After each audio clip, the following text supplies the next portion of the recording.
केलेली आहे। शहरामधले NDPS विक्री बटन असेल, गांजा असतील, सिरप असतील, वेगवेगळ्या प्रकारचे चरस किंवा जे पण गुंगीकारक औषधं आहेत किंवा नशेचे पदार्थ आहेत त्यांची विक्री करणारे गुन्हेगार आहेत, वाहतूक करणारे गुन्हेगार आहेत, यांच्यावरती विशेष लक्ष ठेवून विशेष त्यांचे इंट्रोगेशन करण्यासाठी त्यांना पोलीस आयुक्तालयात इंट्रोगेशन फॉर्म भरून त्यांची पूर्ण माहिती या ठिकाणी घेऊन त्यांना सोडलेलं आहे।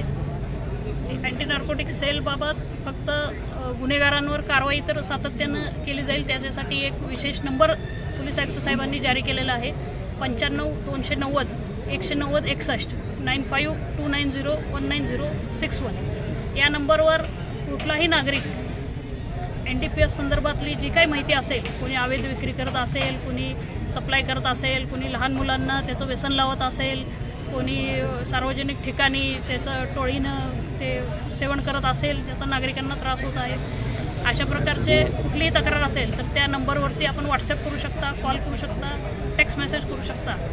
त्याच्यावरती येणारा नंबर किंवा कॉल किंवा त्या व्यक्तीचं नाव हे पूर्णपणे गोपनीय राहील। तो क्रमांक अत्यंत लिमिटेड लोक हँडल करत आहेत। आमच्या पोलीस खात्यामध्ये देखील त्याची आयडेंटिटी डिस्क्लोज होणार नाही याची विशेष काळजी पोलीस आयुक्त साहेब यांनी घेतलेली आहे आणि त्याला नागरिकांचा चांगला प्रतिसाद देखील येत आहे।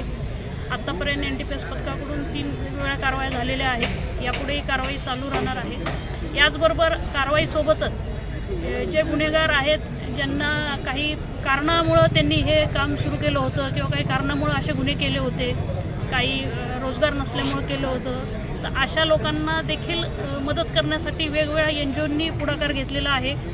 पोलीस आयुक्त साहेबांना वेगवेगळ्या NGO साहेबांनी सांगितलेलं आहे की अशा प्रकारे काही असतील लोक की ज्यांना काही ट्रेनिंग देऊन काही काम देता येते का वगैरे, अशा रिफॉर्मेटिव्ह दृष्टिकोनातून देखील NC सेल या ठिकाणी काम करत आहे आणि नागरिक त्याला चांगला प्रतिसाद देत आहेत। वेगवेगळी माहिती आम्हाला प्राप्त होत आहे आणि माध्यमांनी देखील याच्यामध्ये सर्वांपर्यंत हा मेसेज पोहोचवलेला आहे। याच्यामध्ये आणखीन एक प्रकार आहे की लहान मुलांना बऱ्याच ठिकाणी वापर केलं जातं, लहान मुलांनाही विक्री केली जाते किंवा लहान मुलांकडून विक्री केली जाते, तर त्याच्याबरोबर NDPS कायद्यासोबतच करण्यात येईल। शहरातले कोणते परिसर मॅडम ज्या ठिकाणी हे मोठ्या प्रमाणामध्ये असे डार्क स्पॉट बरेच आयडेंटिफाय झालेले आहेत। मोकळ्या जागा ज्या असतात किंवा नाले जे असतात अशा ठिकाणी बरेचसे लोक बसतात, ओपन ग्राउंड्स असतात, तर त्या सगळ्या ठिकाणी NC सेल हे प्रातिनिधिक स्वरूपात आहे। सर्व पोलीस स्टेशन, गुन्हे शाखा असं संयुक्तिक ही मोहीम आहे आणि सगळीकडून ही कारवाई आम्ही चालू ठेवणार आहोत आणि ज्याला कोणाला याच्या संदर्भात माहिती द्यायची असेल किंवा इतर प्रकारे या NGOच्या कार्यात काही सामील व्हायचं असेल त्यांनी देखील NC सेलला संपर्क साधावा। कालच्या वाळूच्या कारवाईविषयी काल MIDC वाळूज पोलीस स्टेशनच्या हद्दीमध्ये अवैध गांजा विक्री करणाऱ्या इसमाला पकडलेला आहे आणि माननीय पोलीस आयुक्त साहेबांच्या सूचनेनुसार कुठलाही गुन्हा दाखल होताना पूर्ण त्याची चेन जी आहे, कुठून आणतो, कोणाकोणाला देतो, कशा प्रकारे विक्री करतो, हे संपूर्ण चेन निष्पन्न करून गुन्हे दाखल करण्यात येत आहेत। त्यानुसार कालच्या गुन्ह्यामध्ये एकूण 5 लोकांवरती गुन्हा दाखल केलेला आहे आणि MIDC वाळूज पोलीस स्टेशन पुढील तपास करत आहे। त्यामध्ये एक 0 पोलीस आहे, त्याचा काय रोल आहे त्याच्यामध्ये? एक त्याच्यामध्ये आरोपी आहे, त्याच्याबाबतचा माहिती आम्हाला मिळालेली आहे की काही पोलिसांचा गैरवापर नावाचं जर त्यानं केलेलं असेल तर त्याच्याबाबत स्वतंत्र कारवाई करण्यात येईल। कारण अनेक अशा कारवाईसाठी किंवा पोलीस स्टेशन अंतर्गत 0 पोलीसचा वापर होतो, त्या संबंधित काय सांगणार? 0 पोलिसाची कुठलीही संकल्पना कायद्यामध्ये नाही आहे आणि असं जर पोलिसांचा गैरवापर कोणी पब्लिकमध्ये करत असेल तर त्याच्याबाबत स्वतंत्र कारवाई करण्यात येईल।